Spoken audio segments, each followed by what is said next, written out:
একবারের কথা, একটি ঘন জঙ্গলের মাঝখানে ছিল এক প্রশান্ত নদী। নদীর এক পাশে থাকত এক চালাক বানর, আর অন্য পাশে বাস করত এক ধূর্ত কুমির। তারা দুজনেই ছিল খুব খাবারের লোভী। একদিন কুমিরটি ভাবল, এই বানরটি দেখতে বেশ মোটা হয়েছে, যদি ওকে ধরতে পারি তবে বেশ একটা জম্পেশ ভোজন হবে। কুমিরটি নদীর ধারে এসে বানরটিকে বলল, বন্ধু বানর, নদীর ওপারে একটি বটগাছ আছে, সেখানে রসালো ফল ধরেছে, তুমি চাইলে সেখানে নিয়ে যেতে পারি।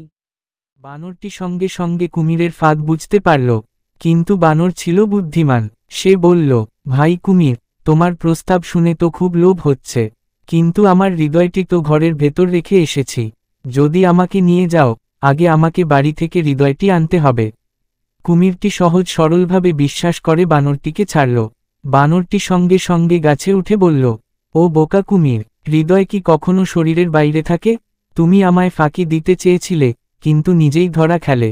কুমির তখন রেগে গিয়ে নদীর মাঝখানে দাঁড়িয়ে চিৎকার করতে লাগল।